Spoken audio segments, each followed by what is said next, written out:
On that endless stretch of land rode a man named Elias Moore, a rancher so poor he could barely afford the horse beneath him. His boots were torn, his hat patched, and the few cattle he owned were starving on land that had forgotten the taste of rain. But Elias was a man of heart. He had no gold, no kin, and no luck, only the silent dignity of a man who refused to bow to fate.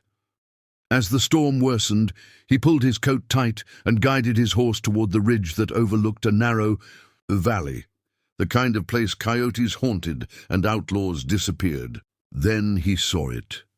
Smoke. And faintly, through the rain, a cry for help. Elias dismounted instantly, grabbing his rifle and moving toward the sound. The earth beneath his boots was soft with mud, and the smell of gunpowder still lingered in the air. When he reached the clearing, he froze. A wagon lay turned on its side, broken wheels half buried in the mud. Arrows stuck out of the wood like black thorns. Two figures, huge, motionless, lay near the wreck. Elias crouched down.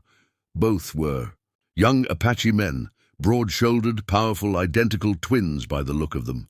Their faces were painted for war, their chests covered in blood and dirt, but they were still breathing. Without thinking, Elias tore open his coat and began to bind their wounds. "You boys hold on," he muttered. "Ain't nobody dying out here tonight." He dragged them to his horse, one at a time, slinging them over the saddle. The animal groaned beneath the weight, but Elias kept moving, step by step through the mud, through the thunder, back toward his small, crumbling ranch. By the time he reached his barn, the rain had turned to sheets of silver. He built a fire, laid both men on the floor, and went to work. Hours passed. He boiled water, cleaned wounds, and tore apart his last blanket to bandage their bodies. When the storm finally died, the twins were still alive. Barely. Elias slumped in exhaustion. He had saved them, strangers, warriors, at the cost of every scrap he had left. He didn't care. That's who he was. The next morning, when the first light slipped through the cracks of the barn, Elias found one of the twins awake. The man's eyes were sharp and cautious, like a hawk. His voice, low and rough, spoke in broken English. "You help us." "Why?" Elias poured him water. "Because nobody else would." The twin stared at him for a long moment before nodding slowly. "My name, Dakota. My brother, Tauri. We owe you life." "Just owe me your strength back," Elias said with a tired smile. "Got fences need fixing." Days passed. The brothers healed. They stayed in Elias's barn, helping with chores, mending fences, tending the starving cattle. Though they were giants, taller and stronger than any men Elias had ever seen, they worked quietly, with respect. At night, they sat around the fire, and Elias listened to their story. They had been ambushed by raiders, not soldiers, but bandits, who hunted native trade wagons for guns and silver. Their tribe was far north, in the mountains. They had been carrying medicine and sacred gifts for their people when the attack came. Elias felt something stir in him. Anger, sadness, and a strange sense of kinship. He, too, had lost everything to greed and men with guns. Over the weeks, the ranch began to change. With the twins' help, Elias rebuilt his fences, repaired his roof, and saved his cattle. For the first time in years, laughter returned to the lonely plains. Dakota taught Elias how to track coyotes by moonlight. Tauri showed him how to ride silent through the desert, and Elias taught them how to wrangle cattle and break wild horses. They were different men from different worlds, but bound by honor, sweat, and gratitude. One night, under a blood-red sunset, Elias stood by the corral. The wind was warm, the smell of sage thick in the air. Dakota and Tauri walked beside him, silent. For a while, none of them spoke. Then Tauri said softly, "You gave us life, Elias. But there are men who took from us. The bandits. We go to find them. Elias stared into the horizon. Then I ride with you. Dakota frowned. It's not your fight. It is now, Elias said, because good men don't turn away when evil rides free. The twins exchanged a glance. Slowly, they nodded. The next morning, they saddled up and rode out before dawn. 3 riders heading into the wastelands of the Badlands. Their hunt lasted 2 days. They followed tracks through sand and stone until they found the raiders' camp hidden in a ravine. There were 6 of them, men with cold eyes and stolen rifles.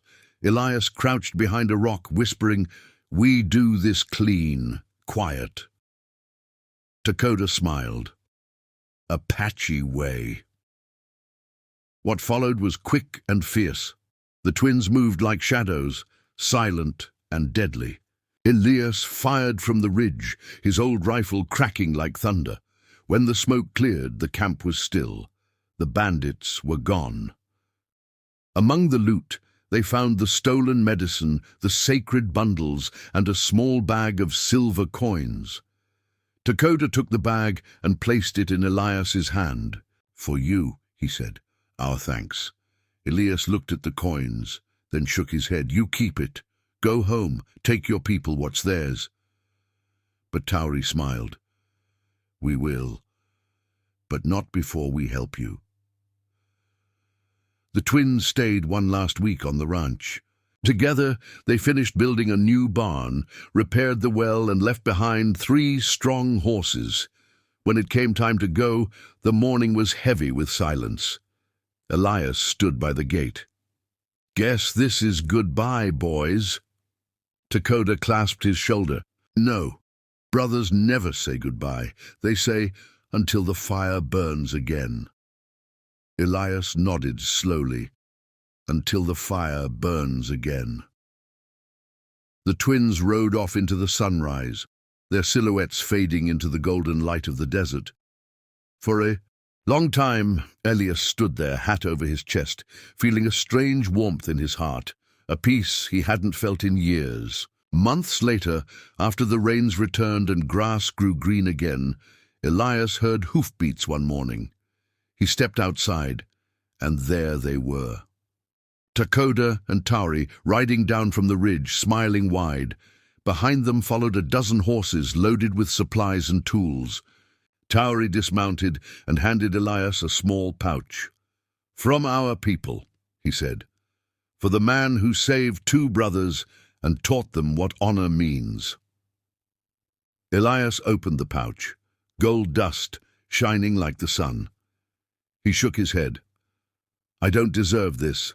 Dakota laughed. "You deserve more. You gave hope."